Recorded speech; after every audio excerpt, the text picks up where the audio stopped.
Howdy, folks, out here in the Wanderlodge. So we've had some issues crop up. I don't know.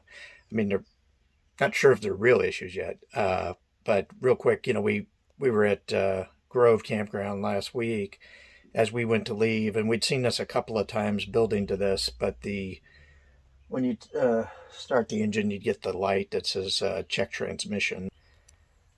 Turn this around here. So over here, this light would come on. You'd hear the beeps, and then this light up here would flash. Of course, those are supposed to turn off, after a few seconds after you start it up. But they would stay on, and of course, those lock out the touch gear shift here, so you can't actually go anywhere. Well, anyway, we'd seen this thing happen, and I don't know, a year and a half ago when it first happened, I actually had an issue. It looked like the speed sensor on top of the transmission. The speed sensor, the connector had basically come undone, and so we ended up buying a new speed sensor. Got that all tightened up and in there. So that's always the first thing I check. Can't remember if I had codes blinking on that one or not. It was pretty new and learning stuff at the time. But it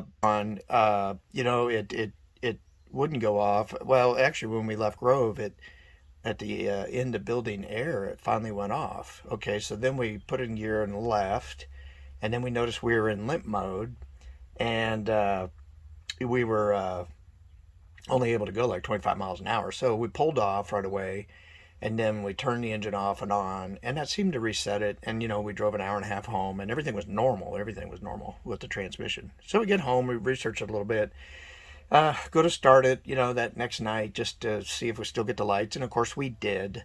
And then what we were going to do is take it down to the service center. So today, I was not sure if the lights were actually going to go off this time, and no, they did not. So I wasn't able to go anywhere. So then I thought about it, and I thought, one thing I hadn't done was actually cut all the power, like a full cut. So I did that, got 12-volt switch off, obviously the power to the bus, everything off, the battery cutoff switch.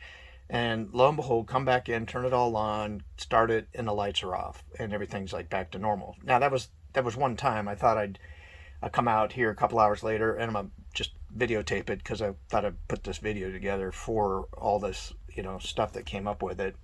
So we'll see what it does right now. Let's go ahead and turn this on.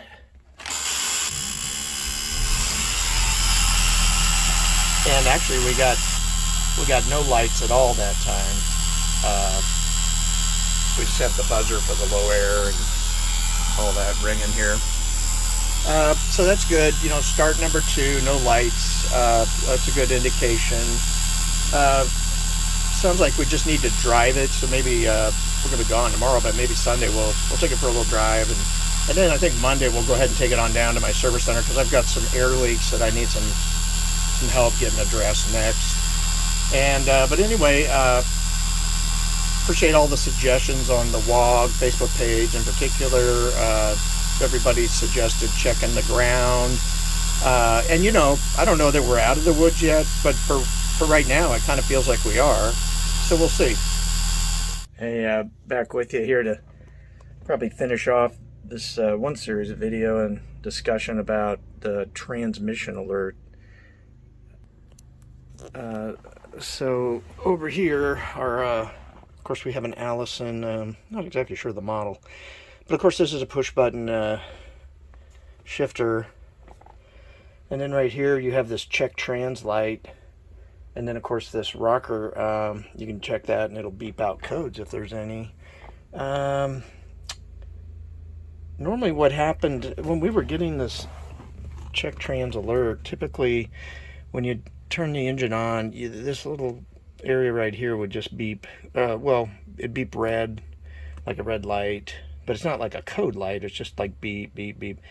And then this one would be solid red. But when that's on, it'll lock you out, and you can't shift your transmission to like go anywhere. So the first time we had this happen back, a year and a half ago, and we researched and kind of narrowed it down to check the speed sensor, which is one of these guys on top of the transmission, kind of toward the front there. And it turned out that the connector itself was barely connected.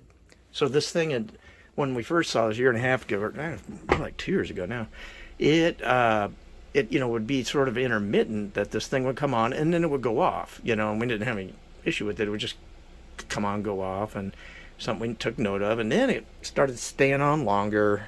And then, what it was, it's like, you're running the engine and bouncing down the road and whatever, and this connector, I think, was coming further and further apart, and where finally it wasn't connected and we couldn't get it off. So we got under there, found out that was the issue.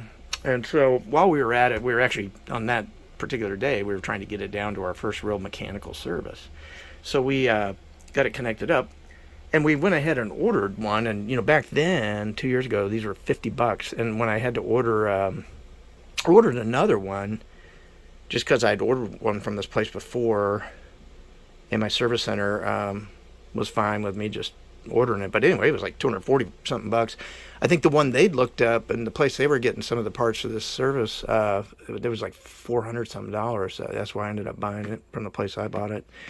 And I'll put that in the description. It's actually probably in one of our other videos, but since we're talking about it, I'll put it in there. Now, so this is the speed sensor, and with the most recent issue of this happening, what we decided to do, the service center got a hold of Allison. Allison referred them to this other company that, because these parts for these old transmissions it's not something Allison can get anymore. And so, because, it's all discontinued or whatever. And I don't know the name of the place, but they apparently bought up an inventory of all these old parts, and they're charging a premium. So, service center got a hold of them and then gave me that feedback. And what Allison also recommended, based on the issues we were having, because we didn't know what it was, there's no code, they did recommend, switching out the wiring harness inside the transmission, as well as the fluid temp sensor, in case it was going flaky, and then we'll do the speed sensor.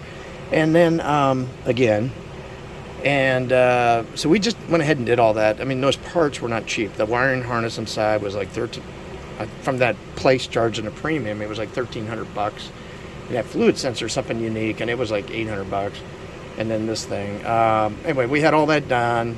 We got it all put back together, and we drove it home. And at this point, I mean, we weren't getting the light the last few times. Ironically, I went under there, undid the connector on the speed sensor, and it looked at it, and it was good, and then plugged it back up. And since then, with 4 starts after that, I never had the check trans light come on. So it started making me think, well, maybe it is something to do with this again, but why don't we just, peace of mind, let's get it all done. I know it's like silly to throw money at, but when you don't know, and even Allison told them that, those internal wiring harnesses, I mean, they've been known to kind of go bad and whatever. So we just did it all, and then we'll see how it goes. I mean, I hope I never have that come back again, and if it doesn't, I won't actually know why or what fixed it. But the important thing is just to have some confidence that when you go to start it, you're not going to run into that and be stuck somewhere again, and that it wasn't something bigger issue, I guess. Okay, well, I guess I'm gonna go ahead and close out there. It's just kind of an informative, here's what we experienced with that. Maybe it's helpful for someone in the future.